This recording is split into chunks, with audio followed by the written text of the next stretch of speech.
Well, he was a Church of Scientology mastermind, the mouthpiece for the cult's global operations, one of the inner circle. But now he's left and speaking for the first time about how the church works. It's explosive stuff, and the power brokers of Scientology want to silence him. Tonight, Brian Seymour continues his investigation with this world-exclusive report. OK, here's where it gets really weird. Oh, I know he's evil. He's definitely evil. This gentleman's been hired by a law firm acting for Scientology to film these people. Is that OK? No, it's not. No, listen to me! You were not there at the beginning of that interview! I've certainly made clear to John Sweeney and the people at the BBC and Panorama what really happened. We want you to know who we are and what we stand for. How close is he with Tom Cruise? Extremely close. How close? Unnaturally extremely close. Mike Rinder is Australian. He was born in Melbourne and grew up in Adelaide, just 2 doors down from cricket greats the Chappell brothers. After more than 3 decades at the top of Scientology International, he left in 2007. This is his first broadcast interview. No, I'm not stopping here. You listen to me for a second. Remember this screaming match between Scientologist Tommy Davis and BBC reporter John Sweeney? You've since spoken with John Sweeney. Did you apologise to him? Did you explain all of this? What did you say? I apologised to him. Mike Rinder was right there as Tommy Davis played out Scientology's plan. Tommy Davis had basically said priorly, look, I'm the guy that can goad Sweeney into losing it. And that was what Tommy Davis was trying to do. Is that what he said? Absolutely. You were there. He said that was his plan. That was his plan. Mike Rinder was ordered to handle the global media fallout from the BBC Panorama documentary, Scientology and Me. To your knowledge, did the church release it? No, Anderson. I mean, I'm not sure how that got onto YouTube. You have to lie because there's nothing else that you can do. You can't stand on TV and say, oh yeah, David Miscavige beat people up. Oh yeah, we forced them to disconnect their families. Now, Rinder says he's sorry for lying and he's telling the truth in an effort to stop the abuse. Chris, the cameraman, first popped up in a restaurant. Are you with the Church of Scientology? No. OK, what's your name? My name's Chris. Chris told us he was flown out from Los Angeles by a lawyer who works for Scientology International. His assignment? To follow Mike, his partner Christy, and me. Right. You know who I am? Yeah, you're Brian Seymour. So the Church of Scientology has sent young Chris here to document my reporting on the Church of Scientology. And why would you need to do that? I don't, for legal reasons. I don't know what the legal reasons. What would the legal reasons be, Chris? I have no idea. You have no idea. You say you have no idea what you're doing, but you're getting paid to do it and you're going to do it. Well, I know what I'm doing. I don't know why I'm doing it. We all know who this is. Less known is his best friend, who happens to be the leader of Scientology. He's the equivalent of the Pope in Scientology. He's the leader. He's the absolute authority. That's correct. He likes to call himself the equivalent of the Pope. Unlike the Pope, who reigns over his faithful through a shared belief of divine providence, Rinder claims Scientology's leader, David Miscavige, uses fear and brutality to control. How often would he lose it? How common was this? You know, a couple of times a week. When Mike Rinder first joined Scientology, he served the founder, L. Ron Hubbard, when he lived on a ship. Then he was promoted by David Miscavige to head the International Office of Special Affairs, the department in Scientology that handles critics and the media. The Church of Scientology International has launched a major campaign to try to stop this story. They say David Miscavige never assaulted Mike Rinder or anyone else, and they've given us a wad of information they claim proves Mike Rinder is a liar and that he assaulted his ex-wife. They also claim that in 2002, Mike Rinder was sacked from his job for violations of fiduciary duty and malfeasance. Sounds serious, doesn't it?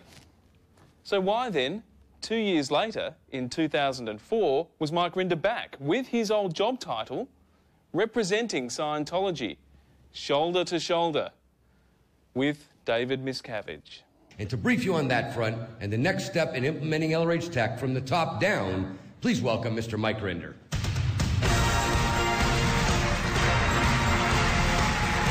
Here, David Miscavige introduces his trusted lieutenant, Mike Rinder, to a 2004 Scientology event.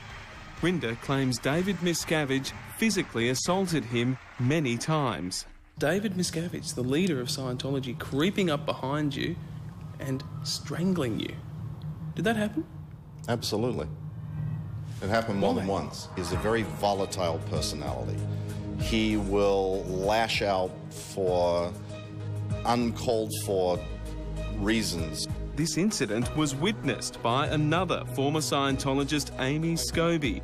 She ran the Celebrity Centre in Hollywood before she escaped the cult. Amy says this assault happened in early 2001. All of a sudden, he just storms in and he grabs Mike around the neck. David Miscavige. David Miscavige grabs Mike around the neck and he starts strangling and shaking him and strangling and holding just this grip. And his face is turning colors and you could tell that he couldn't breathe. His eyes are just bugged out. And then he takes him and he throws the chair down, throws him by his neck down onto the ground, and the chair toppled over too. Rinder admits he too was violent, along with other managers in Scientology. For we today shall marry here this groom and bride. Here, Mike Rinder presides over the wedding of his friend Marty Rathbun, another former high-ranking Scientologist. Scientology accuses these two of having a kinky relationship and of blaming David Miscavige for their own violent behaviour. David Miscavige never hit anyone. It was you and Marty Rathbun. That's exactly right. Who dealt out the savage beatings. And that's exactly right. You've admitted to hitting people. Absolutely, I have. So has Marty. And why did you do that? Not proud of it. Why did you do that? It was part of the culture. I mean, I know for a fact, because I was standing there when Miscavige told Marty, and he's told Tom DeVocht, I watched him say, if you don't go down there and whack that guy upside the head, I'm going to go down there and do it, and then I'll do it to you. You admit to lying then? How do we know you're lying now? I feel like if people understand and know that I am telling the truth, then that's really all I can do. Well, have you made a complaint to police? And if not, why not? I can't.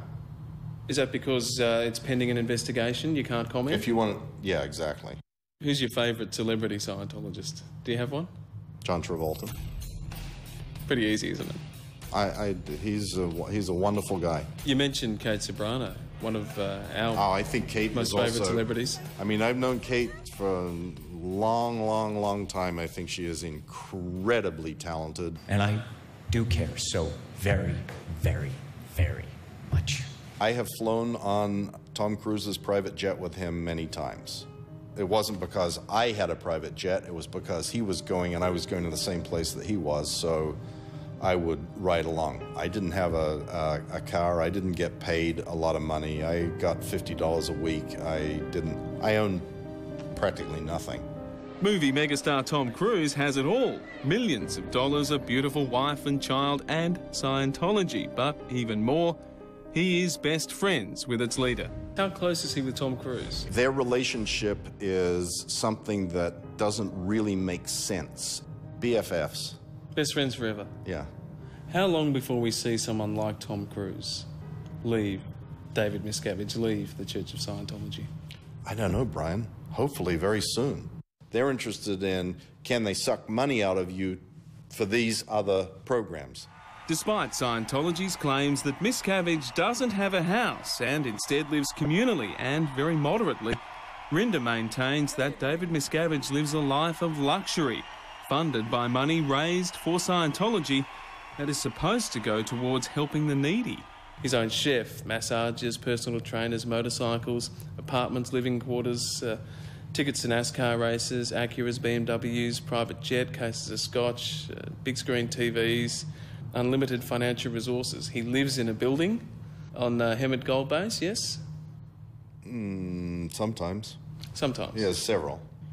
All those things that you just recited are absolutely things that he has. He considers that those are his right.